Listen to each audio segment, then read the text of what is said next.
নমস্কার বন্ধুরা, কেমন আছেন আপনারা সবাই? আশা করি ভালো আছেন। আপনাদের সবাইকে লক্ষ্মীর সাধারণ গ্রামের রান্নাতে স্বাগত জানাই। আজকে আমি একটা নতুন রেসিপি নিয়ে এসেছি, মানে নতুন রেসিপি তৈরি করব। তো বেসনের লাড্ডু তৈরি করব। তো বেসনের লাড্ডুর জন্য যা যা লাগছে, এখানে আমি কাজু নিয়ে নিয়েছি, এখানে আছে এলাচ আর লবঙ্গ, 5টা মতো এলাচ আছে আর 3টা লবঙ্গ, এখানে পরিমাণ মতো চিনি নিয়ে নিয়েছি, এখানে বেসন আছে আর বাকি 1 বাটি মতো ঘি নিয়ে নিয়েছি। আর তো চলো দেখতে থাকো কেমনভাবে তৈরি করছি। এটা বেসনের লাড্ডুটা আমার কাছে বলতে গেলে এটা প্রথম তৈরি করা। তো আমি একবার ট্রাই করে দেখতে চাই কেমন খেতে লাগে এটা, মানে বেসনের লাড্ডুটা। তো চলো দেখতে থাকো কেমনভাবে আমি তৈরি করছি। তো এবার প্রথমে আমি চিনিটাকে গুঁড়ো করে নিব, আর এখানে কাজুটাকে মানে একটুখানি গুঁড়ো করে নেবো আর কি, বেশি গুঁড়ো নয়, কিন্তু গোটা গোটা থাকবে সেরকমভাবে গুঁড়ো করবো। এখানে এলাচটা চিনির সঙ্গে দিয়ে দিব, একসঙ্গে গুঁড়ো করে নেবো। তো এগুলোকে গুঁড়ো করে নিই, তারপরে ওভেনের উপর আমি কড়াটা বসাবো। এবারে যে দেখো বন্ধুরা, কড়াটা কিন্তু ওভেনের উপর বসিয়ে নিয়েছি, আর এখানে আমি মানে কাজু চিনি সব একসঙ্গে পেটে নিয়েছি। এবারে এই কড়াতে আমি ঘি দিব। কে কেমনভাবে তৈরি করে আমি জানি না, কিন্তু আমি আমার হিসাব মতো তৈরি করছি, আমার মতো করে তৈরি করছি আর কি।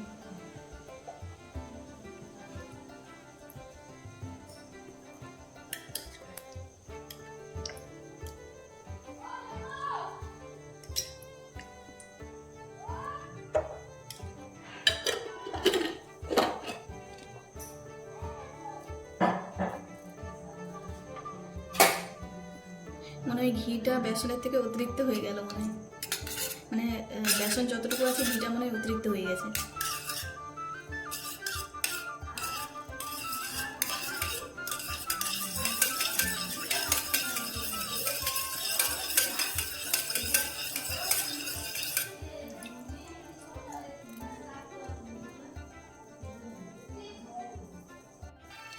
দেখো তেলটা কিন্তু গরম হয়ে গেছে। এবার এতে আমি বেসন মিলা দিয়ে দিব, যতগুলো বেসন আছে ততগুলো। 250 মতো বেসন নিয়েছি এখানে।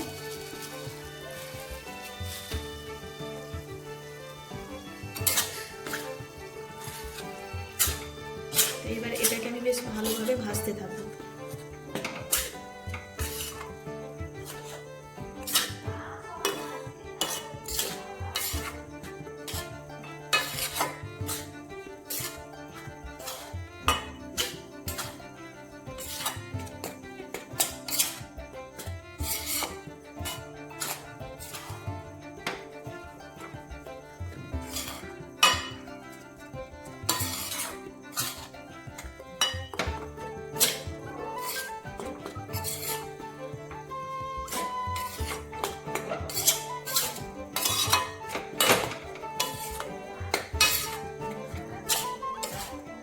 এটা কিন্তু হালকা আছে, এটাকে ভাজতে হবে। এখানে আমার মনে হয় ঘিটা কমে গেছে, তাই আমি আরও 2 থেকে 3 চামচ মতো ঘি দিয়ে দেবো।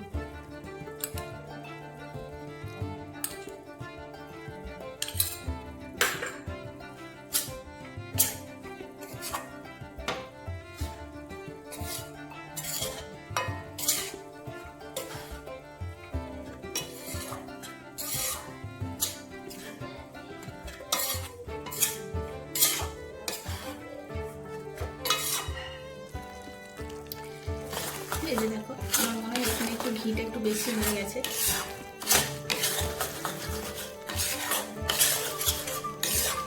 তবে চিনি গুঁড়া আর তোমার কাজু গুঁড়া এগুলো দেওয়ার পরে দেখবে যে কতটুকু মানে কেমন হচ্ছে।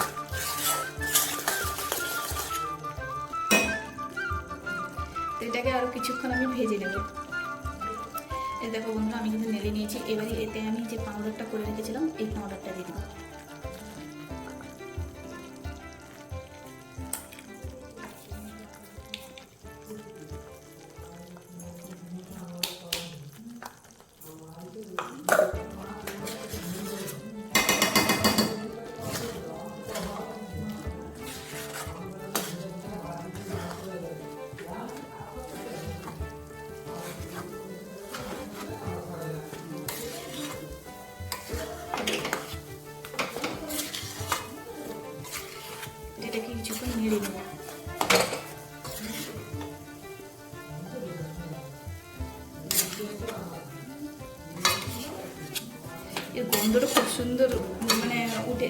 উঠেছে।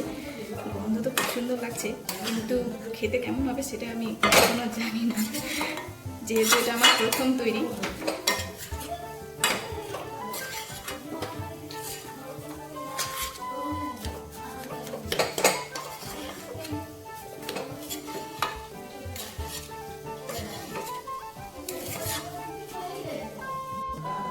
এবারে এই যে দেখো বন্ধুরা, ওভেনটা কিন্তু বন্ধ করে দিয়েছি, একটুখানি লেগে গেছে।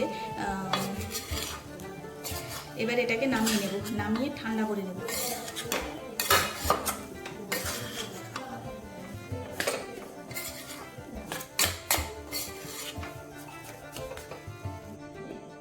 এবার এসে দেখো বন্ধুরা, আমি কিন্তু ঠান্ডা করে এরকম করে লাড্ডুর মতো বানিয়ে নিয়েছি, গোল গোল করে নিয়েছি। তো এটা কেমন হয়েছে অবশ্যই তোমরা জানাবে। তো এটা খেতে কিন্তু খুবই মানে একদম বলতে গেলে দুর্দান্ত হয়েছে, অসাধারণ হয়েছে। তো কেমন হয়েছে অবশ্যই কমেন্টে জানাবে। তো ভালো লেগে থাকলে লাইক, কমেন্ট, শেয়ার এবং সাবস্ক্রাইব করে দেবেন। ভালো থাকবেন, সুখে থাকবেন, অসংখ্য ধন্যবাদ।